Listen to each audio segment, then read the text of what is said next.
Dr. R.J. Rushdoony, RR 161CN 168, The Seizure of Properties, from the Easy Chair, excellent colloquies on various subjects. This is R.J. Rushdoony, Easy Chair number 278, November 9, 1992. Otto Scott, Douglas Murray, Mark Rushdoony, and I are now going to discuss a very, very important subject, sad subject. It is the seizure of properties when people are presumed guilty and without any evidence, a raid is made, and even if no drugs are found nor anything else, the property is seized. The car, the boat, the plane, whatever.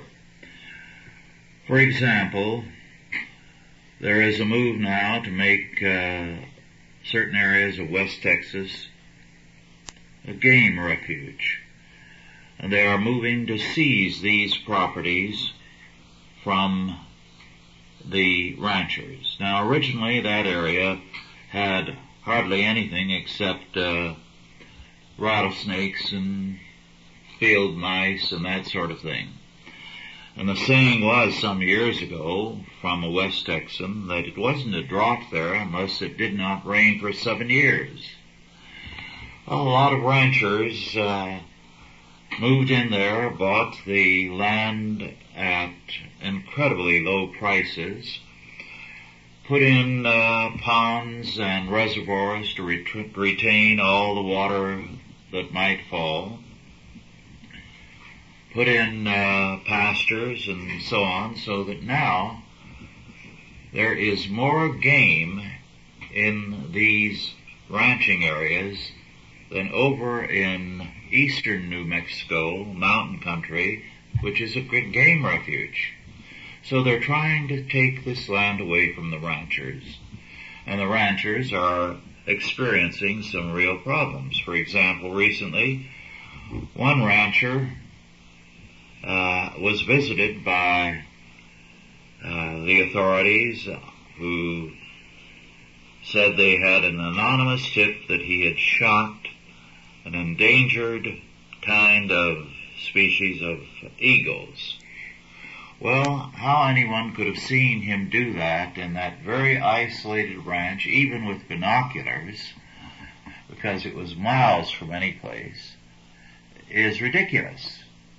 So you have to question in a lot of these things whether the anonymous tips are really tips.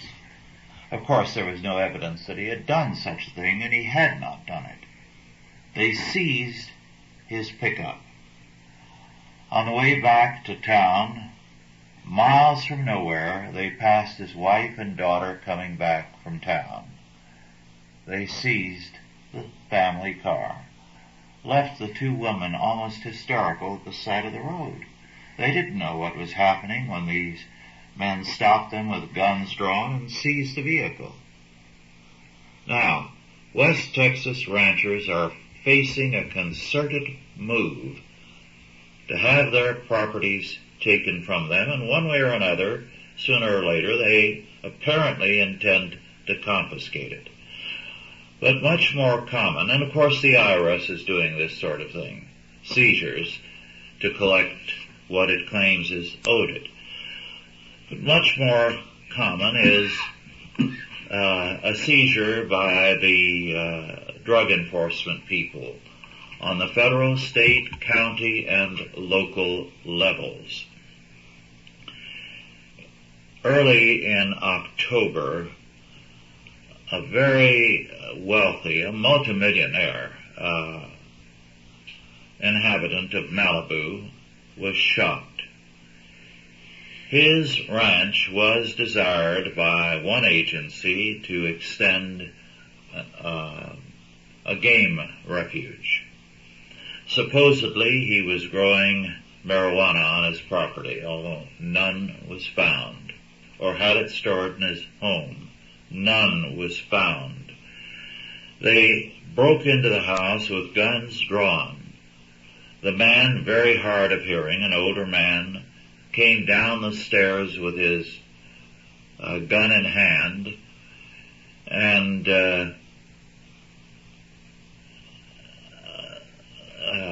they ordered him to drop the gun, and they claim he pointed it at them, and they shot and killed him.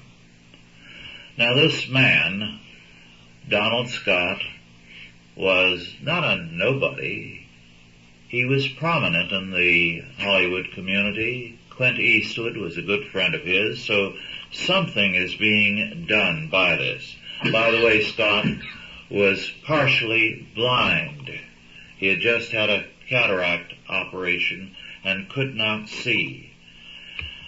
At the same time, a San Diego businessman, Donald Lee Carlson, was gravely wounded on another raid. Properties are being seized from coast to coast from people, their homes, their farms, when they were not in the least guilty. Now,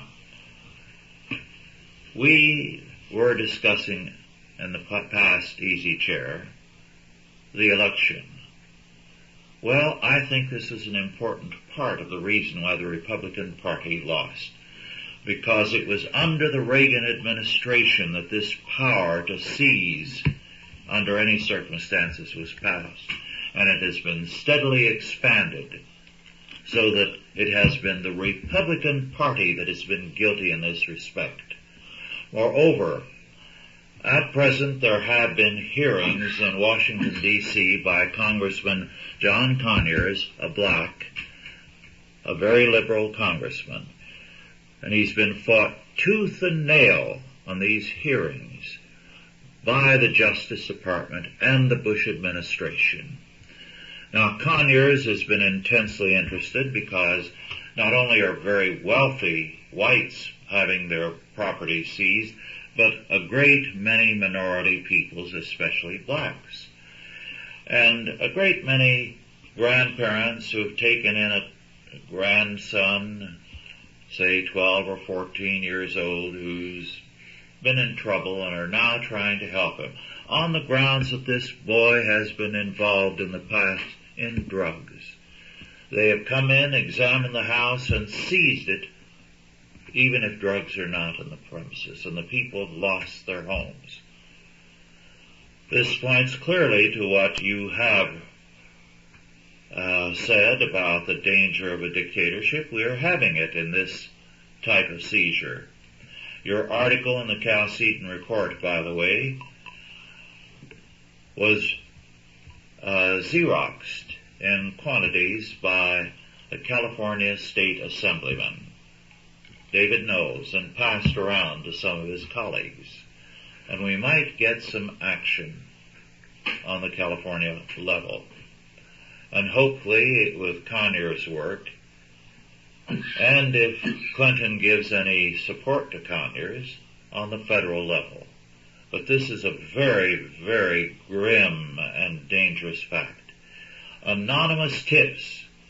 Anyone who is disliked can have an anonymous call sent into the DEA charging that person with growing marijuana or having some kind of drugs on his premises, and it can mean the confiscation of their home, of their land.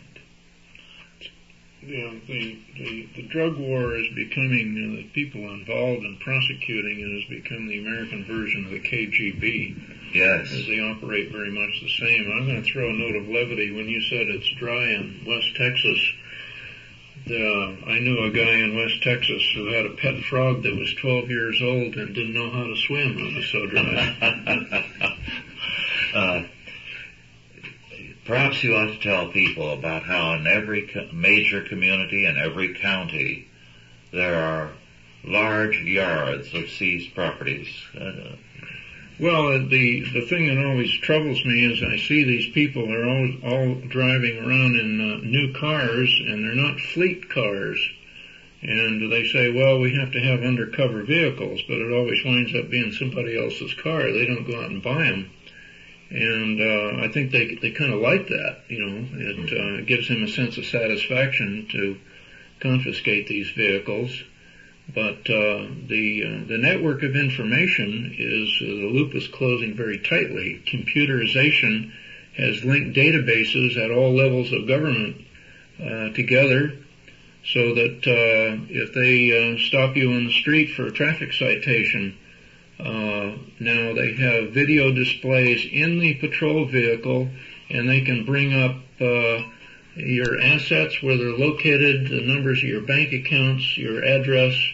This information is available even when you call in on the 911 numbers, so that they can very quickly, with the slightest provocation, get a telephone search warrant and come to your house, and they know where all the goodies are. Mm-hmm. They've made it a very efficient operation.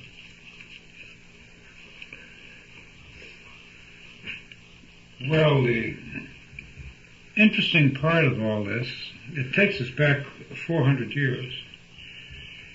This is the sort of thing that occurred in England under Charles I. Mm-hmm.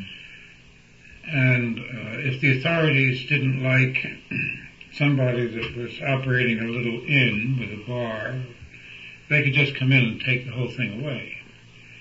It was one of the causes of the English Civil War. And it isn't just the drugs.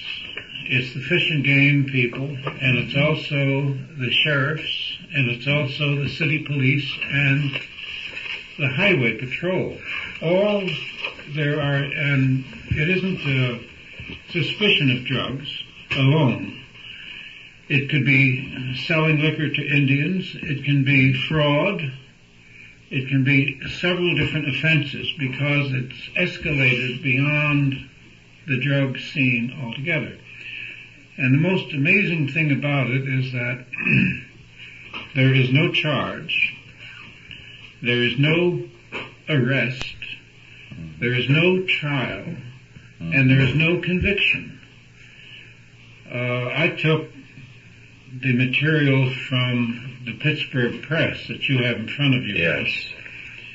And that report reviewed 25,000 government property seizures, mm-hmm. and found that 80% of the people who had their assets seized by the government prior to trial were never charged with any crime at all. Mm-hmm. It was, and there is a legal and lawyer-like way in which this has been accomplished. Criminal law gives the criminal certain constitutional guaranteed rights. He has a right to a lawyer, he has a right to bail, he has a right to know what the charge is, and so forth. The seizures of property by the government are not done under the criminal law. They're done under the civil law. And under civil law, you don't have, in the American practice, constitutionally we have rights no matter over our property. The Fifth Amendment, for instance, guarantees us against having our property seized without due process, which means they originally meant without constitutional protections. But now civil law has been separated from criminal law so that it's a separate area, and you do not have the same constitutional rights in civil law, in the practice of civil law, or the conduct of civil law, that you do in criminal. In a civil case, hearsay is accepted as evidence. Depositions can be made in which you have to bare your whole soul worse than you would in the confessional, under pains of penalty and contempt and this and that and so forth. So the property is what is called the target of the government seizure, not the individual. So they come in and they take the house, the furniture, the car, the yard, and everything in it, but they leave you alone. You can go on, you can walk away, you may be a pauper, You've just been stripped of all your possessions, but the argument is that only the property was taken and you were not put in any jeopardy. In some instances where parents have turned in a child who has been using drugs or dealing in drugs, their homes have been seized. Yes. And because it occurred in the home. Yes. This is the Fourth Amendment, by the way. Yes. So it's a very vicious thing. It masquerades under the name of law. The people who are fighting it are those on the far left and on the far right. The ACLU, I'm glad to say, is on the right side for a change. Oh, when did they move? This has been going on for several years. True, but they're now beginning to be a bit afraid, at least the ACLU in Southern California. Well, some of their cousins must have been affected. Yes. Mark?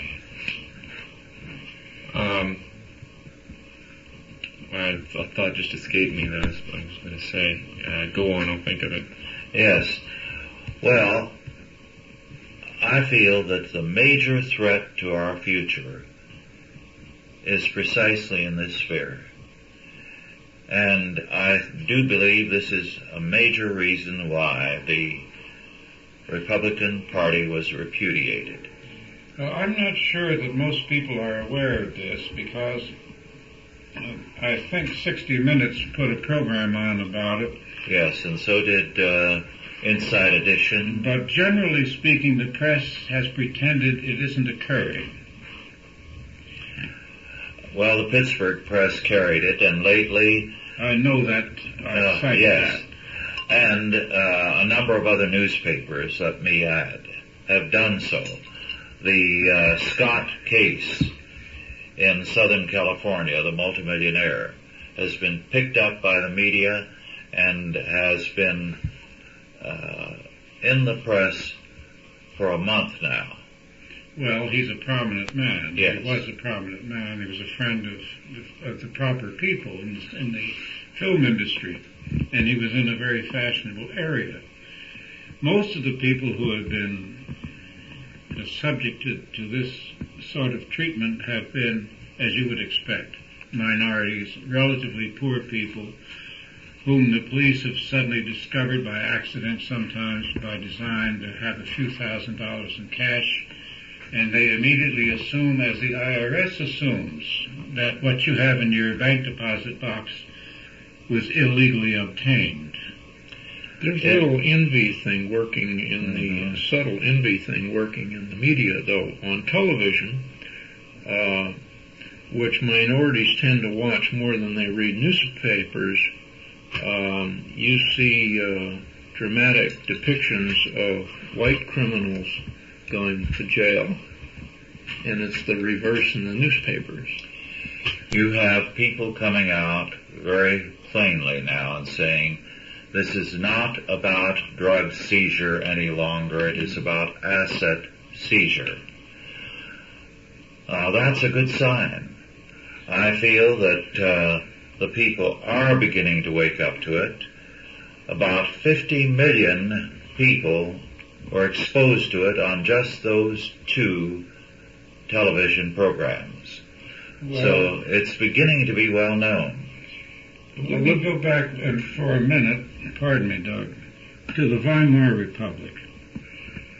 One of the things that occurred there was a breakdown of law and order in the streets, a rise in crime, which is always a sign of a weak government. Mm-hmm.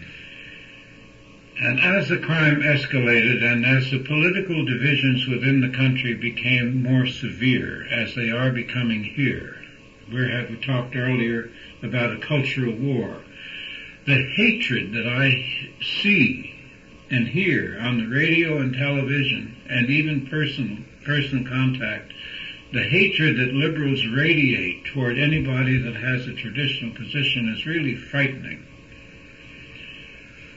That reached that stage in the Weimar Republic, and private armies began to gather.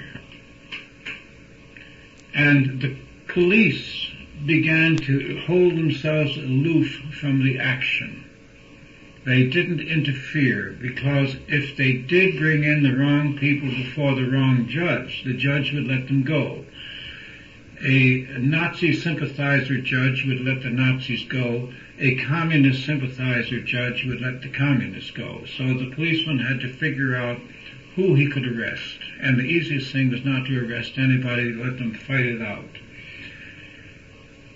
At no time did the German people rebel. There was no real rebellion from the bottom. The German people were so conditioned to obedience and to discipline that they marched like lemmings. When Hitler finally resolved the argument, they marched and marched all the way to Gotterdammerung. And contrary to your hope, my feeling is that the American people are so flaccid that the traditionalists will not rebel. It's the left that's doing the fighting. Yes, but it's some of our people too. It's some of our people. It's a Christian Reconstructionist assemblyman in California. And it's some Christians who are helping Conyers with his work. It's black preachers and others. So that we have a measure of resistance. We've had this for 8 years building up, and now both on the state and federal level, to repeat, there are countermeasures in the works. Well, I think you're right to an extent, but it's a rather small and timid flickering of action. Just the other day I saw where 100 anti-abortion protesters were hauled off to jail. And we know they're going to be very severely treated. And at the same time, I don't know how many left-wing demonstrations I've read about recently, and nobody seems to be hauled off to jail. All that is true. I grant you that 100%. But I think resistance is developing. And what we ought to do is to be writing to our congressmen and tell them, why aren't you on John Conyers' side? Oh, writing a letter to a congressman. I hope it'll work with the new congressman, and it certainly doesn't seem to have worked with the old ones. Well, we've got a good one in this district, and I think it would help to write to him and alert him to this issue. I would rather go grab him by the necktie. Didn't the libertarians warn that the war against drugs would become a war against people? And at the time I thought that only meant a war against the people who used drugs, but I'm beginning to change my opinion. I think that the war against people was much broader than what I first assumed. I think cops tend to have a little bit of disregard and disdain for the whole system because they see it throwing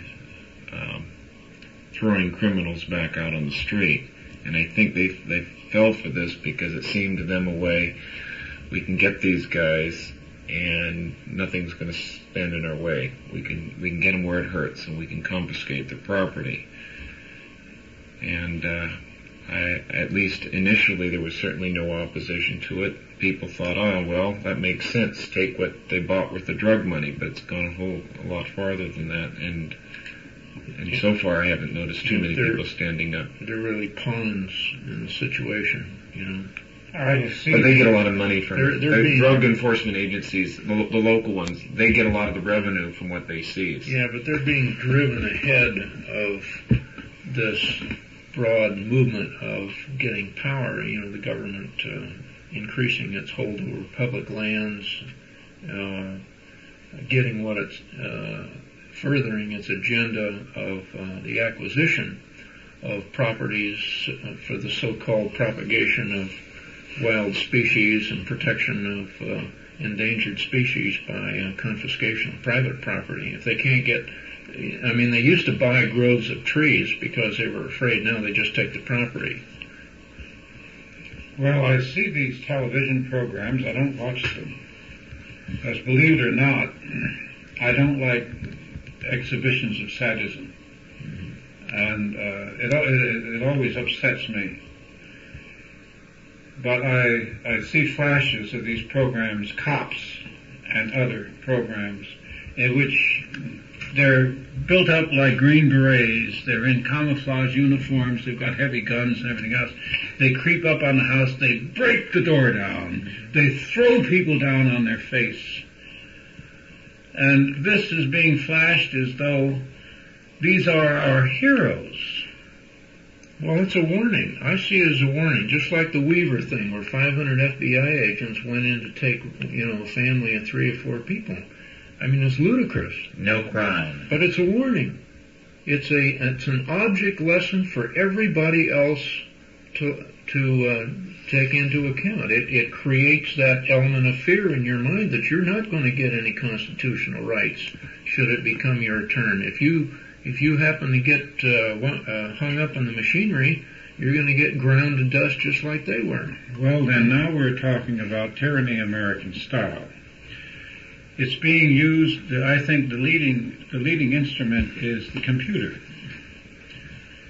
The computer has turned into the means the lock, because our bank accounts, our insurance policies, our health records, our medical records, our school records, everything has been gathered up. We all have a dossier from birth onward. I recall when I was 21, I've forgotten what year that was, I'd have to stop and figure it out, it's a long time ago, that I sat with a couple of my friends who were about the same age, and we compared our situation as Americans with the situation of Europeans. And we, all 3 or 4 of us, felt sorry and glad that we weren't born and raised in Europe, because in Europe, your record began at birth. This was, of course, in the 30s. And followed you all through school with the comments of each one of your teachers and your employers and everything. So they knew all about you. You couldn't escape your resume, so to speak. We didn't even have resumes in those days. Americans could move across this country from one side to the other, and if a fellow failed in some town, he could move to another, change his name, and start all over again, and nobody would know the difference. To this day, it is legal to change your name in the United States without any formal documentation if there is no intent to defraud, if you're not engaged in a criminal enterprise. But you couldn't do that today because your dossier is there, your employment record, your school record, if you ever have a job. They call you up on the computer and bingo, there you are. But now they're using it to treat us as though we're criminals on parole. Well, the Social Security number has come to symbolize the mark of the beast.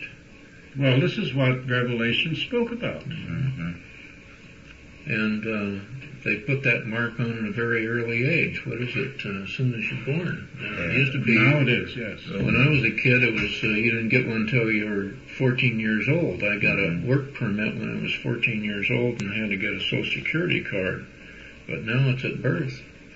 Well, you have, I don't know how long. I think it might be a year, 6 months or a year. Yes, you have a little time, but you have to get it for each child. Well, I don't want to waste any numbers. You don't have to. Infant mortality, they don't want to waste any The way they numbers. worked it now is you cannot take a tax deduction for a child if they don't have a Social Security number. Ostensibly, they said, well, there's so many broken homes, we don't know how many parents are claiming this child as a dependent. And that's ostensibly why they required all children. I'm sure that's a good bookkeeping reason, and I'm sure they were accurate. I'm sure that's true. Well, I want to go after errant fathers who are not supporting their, every excuse is a means of gaining additional control. And that all have, they come up with some good, on the surface, some noble goal, but it always results in a greater depth of tyranny. John Adams said it a long time ago. He said the old trick in which every emergency is an excuse to expand authority. Well, in our case, it's every problem is used as an excuse to expand authority. Yes. An aspect of these trials that is particularly grim, trials of people who are attempting to recover seized property, was brought out by the Pittsburgh press in the Munnerlyn case. Their property, a jet, was seized. They chartered, theirs was an air charter service, and a drug dealer carrying money, not drugs, was seized. He had over, I believe, $2 million in cash, $2,795,000 in cash. They seized the cash. The man, Munnerlyn, had no idea what the man was carrying. He just booked a charter flight. Well, Munnerlyn's plane was seized, and he still has not gained it back. However, in the hearing, a witness was produced describing Munnerlyn to a T. The clothes he wore, his beard, the color of it, everything, except, as it was subsequently brought out, at that time of the flight, Munnerlyn did not have a beard. So it was obviously false testimony. But it didn't shake the federal government and what they did. And this is the kind of thing that's going on. It's corrupting our whole legal system. They have admitted that they are now going back, and the IRS is doing the same thing over their records to see if they can find on any technical ground a way of seizing somebody's property. Somebody who might have been in their home 4 years ago in one instance.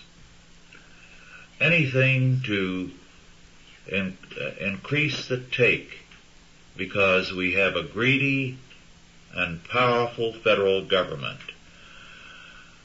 But I feel encouraged in the fact that so many are beginning to wake up to the menace. And certainly the libertarians feel they are getting a better audience than ever before now because of these seizures. And allies are coming from all kinds of quarters. And for the first time, the media is beginning to carry something. The Pittsburgh press was the first to deal with it. Television has now done it. I do believe it's going to build up, and I think the Conyers hearings are going to draw more attention in the days ahead.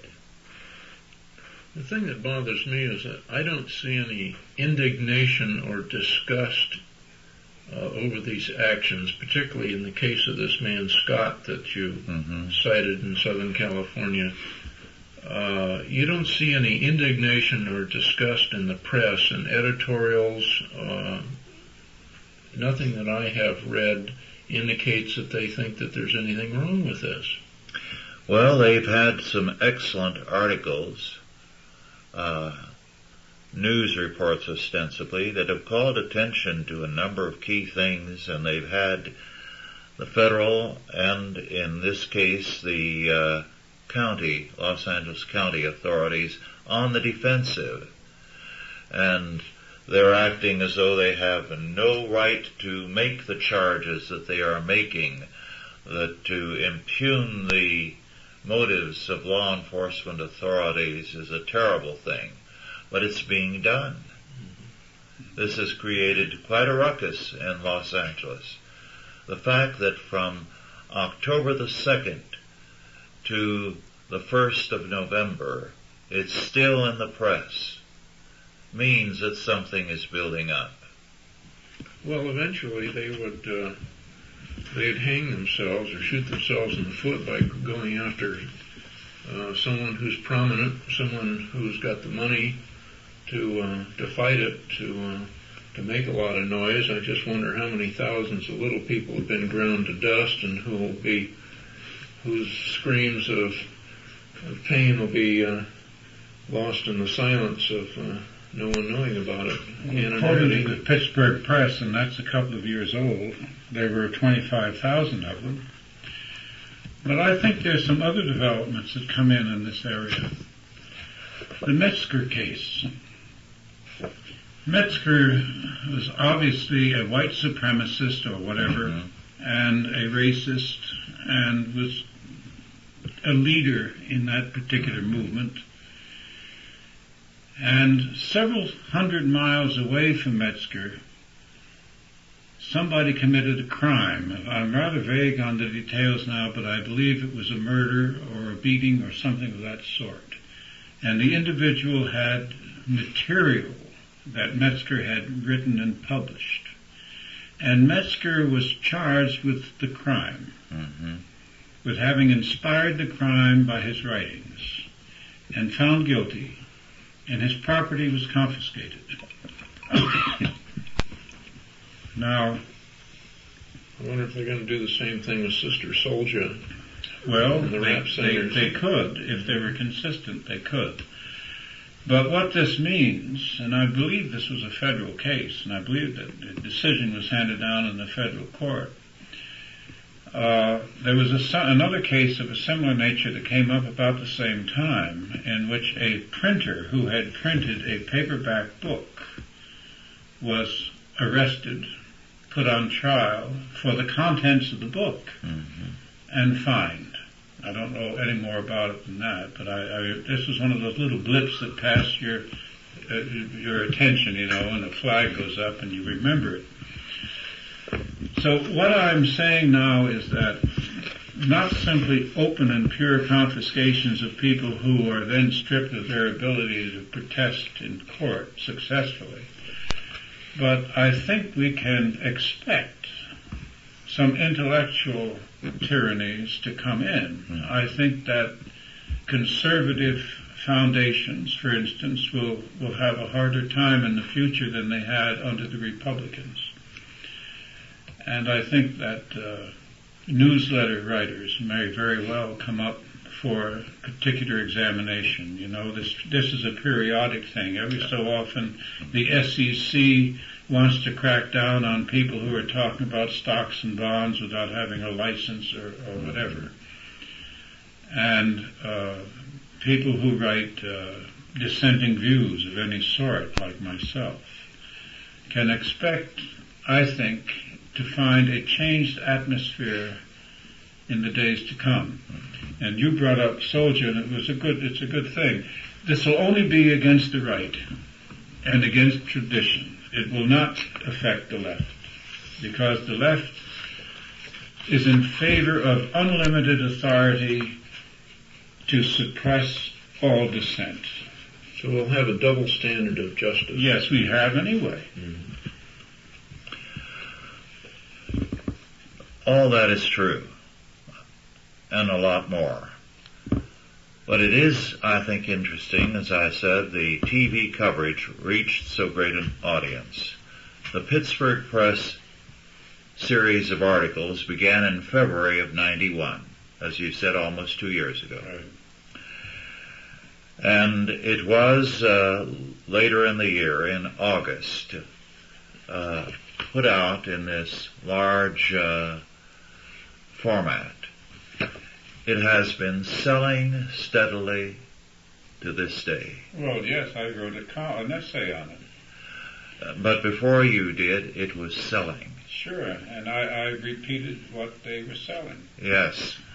So this indicates a growing number of people are waking up to the issue. I hope so. I hope so, but of course, to wake up to it is one thing. To do something about it is another. Well, some are doing something about it. I've written about it, so I did something. Definitely. So I'm not really a believer in kenosis, but I do think that kenosis plays a major area here in the United States and in the Christian community, which saps the will to resist and to fight. When I was in Pennsylvania, I heard about your article. It had aroused people. Today I heard that our assemblyman, David Knowles, has reprinted it or Xeroxed it and passed it around, and he's building up support to act on it. Things are beginning to happen. I wonder what the state of California can do about federal statutes of that sort. They can bar action, as in Malibu, by any county, state, or local authority. A lot of these compensations are by local law enforcement agencies, too. Yes. Because most law enforcement is at the local level. Right. Mm-hmm. Right. Well, we better do something, because the door is almost shut. Yes, I agree. It's a grim situation. But I am impressed by the fighting quality of the American public. Well, all right. I've been involved in a war with the American public, and I'm not as impressed as you are. It seems to me that we have a long way to go to live up to the traditions of this country. In recent years, they've slid quite a bit. They have, but I don't think it's hopeless. Maybe somebody will hear me say this and get off their duff. Who knows? Well, I think the coming year is going to be critical in this, and I think people should be active in alerting their congressmen to the issue, in supporting John Conyers in this matter. And I think something can be done. I believe that this strikes so close to home, and it leaves everyone vulnerable, because with the lack of a trial, the anonymous tips, which, as Douglas indicated, could be sheer envy or malice or hatred, everyone is now vulnerable, and everyone is going to be upset. Well, I will always be amazed that somebody like Mr. Reagan's bosom friend, who was Attorney General Ed Meese, would sit there as Attorney General while the RICO Act was passed, Yes. and while these laws were passed, without raising his voice, under a so-called conservative administration. And it was in the first 4 years, wasn't it? Yes, it was. Yes. When they had when they had the power in the Senate, They had everything to stop it. Worse yet, conservative and Christian groups will have that man Meese as a conference speaker, or will have him join their organizations and will honor him. Yes, I know. And I sat next to him in the White House when he stated very casually that they had the power to control all the churches, but were not yet ready to do so. So, too many Christians have been on the wrong side of the fence. Well, they put people ahead of principles. Because they thought they had friends in the White House, they didn't pay any attention to what the White House did. Yes. They put it all on a personal level, and you can't do that. Because a fellow seems like a nice man, there's no reason why you should let him pick your pockets. When Reagan was elected, conservative groups saw their income drop to 20% of what it had been before his election, because people assumed that the millennium had arrived and they could forget about supporting anything that was fighting Washington, D.C. And as a result, the Republican Party did more to rivet chains on the American people than previous administrations. A lot of his well-heeled support switched over to Clinton, particularly people who had big real estate interests, because they have a desire and an interest to see inflation pick up again. Well, of course, there's a school of thought which argues that it will not pick up, because if we debase the currency much further, it means that the holders of treasury bonds will dump them. Internationally speaking, our credit will be destroyed. And without international credit, then we're in the soup, because we will not have the capital to continue to operate. This particular school of thought believes that prices will decline as jobs dry up, as goods begin to mount up in the warehouses. They have to get rid of them somehow. Prices are declining now in many areas because rebates and so forth and so on is really a disguised price reduction. And as the S&Ls dump, as the government dumps S&L properties and the bank properties that they're going to collect in December, real estate values drop and so forth, so they don't need the printing press.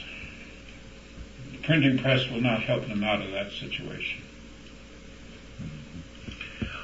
I thought the title of the Sacramento Bee article for November the 1st was very revealing. Drug war run amok? ? Now, the Bee is the most liberal paper in California, to the far left. Well, that's going some. You've got the LA Times, don't forget. Yes, but the Bee is dedicated to a socialistic program and has been vocal about it since the time I was able to read, if not before. McClatchy was one of the most radical men in the West. The titles to the various articles, and I have one or two more at home, are revelatory. They show concern, a dismay, and as a result, I think we're going to get more on this issue. Well, socialism and autocracy go together. We've just elected a socialist president. To replace another socialist. Yes. Was it one of your articles where you put any time you ask the government to get rid of something, you get more of it? I wish I had said it. It's a very good comment. No, I wasn't smart enough to say that. With the economic recession, people are going to be angry. It's going to worsen in the next 4 years. And very often people do not wake up out of their complacency with evils until they are hurting. And people are beginning to hurt. This is why, whether they're Republicans or Democrats, they're not rejoicing in this recent election. It's hard to rejoice at, I admit. 43% of the vote. It's not exactly an overwhelming mandate. Well, of course, the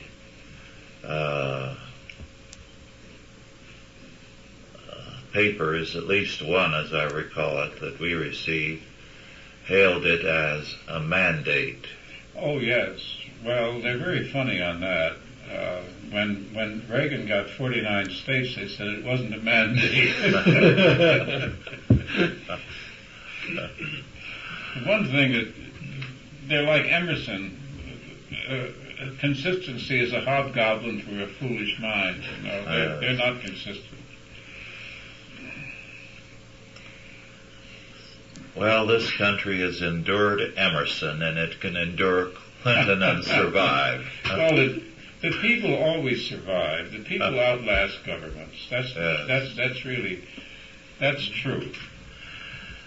And then I think there's another aspect that is the most important that we must not neglect. There is nothing apart from God and His providence, and God is responsible for the judgment that is coming upon us. A shipwreck that may lead us to find the shores of divine wisdom, to quote the old poet.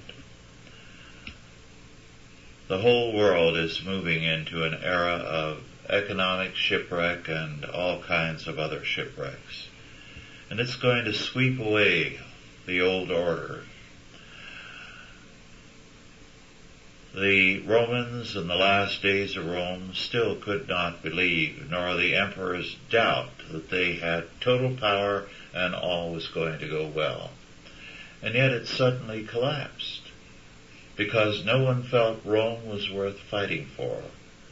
And all the machinery, including total terror, including torture as a routine means of collecting taxes from the people, disappeared overnight, because suddenly no one felt Rome was worth saving. And we've had a generation that has lived very well and very comfortably. They are not going to take the aggravation of troubles lightly, of joblessness. They're going to be angry, and hopefully when they're angry they will begin to think. Hopefully when they're angry and disturbed and upset, they will return to the faith. The last depression did see a remarkable return to the faith, and with all the homelessness, joblessness, and so on, a drop in crime. And it wasn't until after the war, and until the 60s really, that the mentality truly changed. I don't think the depression will approximate the coming collapse. I think it's going to be far worse. And I think it's going to be unprecedented and unrivaled in history since the fall of Rome. So I'm hoping and emphatically praying every day that out of all of this, God will bring forth an awakening and a change that will bring forth a truly godly order. Our time is nearing the end. Would you each like to add a statement or two about the future or about the subject? Well, Howie Phillips, is not going to give up. No, definitely not. He and his new party are going to continue on. They have access to 6 million names of people who voted against both the Democrats and the Republicans and not for Perot in the primary. And in the wake of the Goldwater defeat, there were 26 million people who voted for Goldwater. And those were the names that gave Richard Viguerie and his crowd the mail order opening to start a conservative effort. The 6 million that are left, 3 million voted for Pat Buchanan and 3 million for Jerry Brown. And you've something similar to the resistance to the confiscations. This is the right and the left, both expressing discontent. Only a left that's expressing discontent with the left, and it's an odd kind of thing. But 6 million people then could comprise a core of a new movement. Perot is also in the act. Nobody knows who the 20 million voters are who voted for Perot, except I don't think even Perot knows. Well, what about those who voted for Phillips? We don't know their number, but they're substantial. About 40,000. You mean in California? No, across the country. Across the country? I think so. Oh.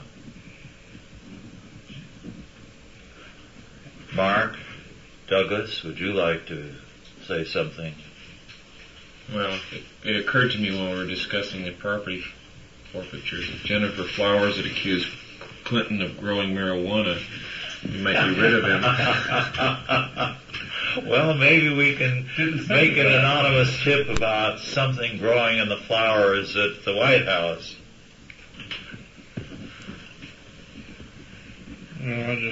I wish some comedians would make a joke of the thing. That's one of the best ways to kill something. I'm going to paraphrase John F. Kennedy by saying, ask not what God can do for you, but ask instead what you can do for God's kingdom. Yes. Very good. Well, thank you, and thank you all for listening, and God bless you, and do be in prayer for the future of our country, and do what you can to help those men who are out there working to change things. Authorized by the Chalcedon Foundation. Archived by the Mount Olive Tape Library. Digitized by ChristRules.com.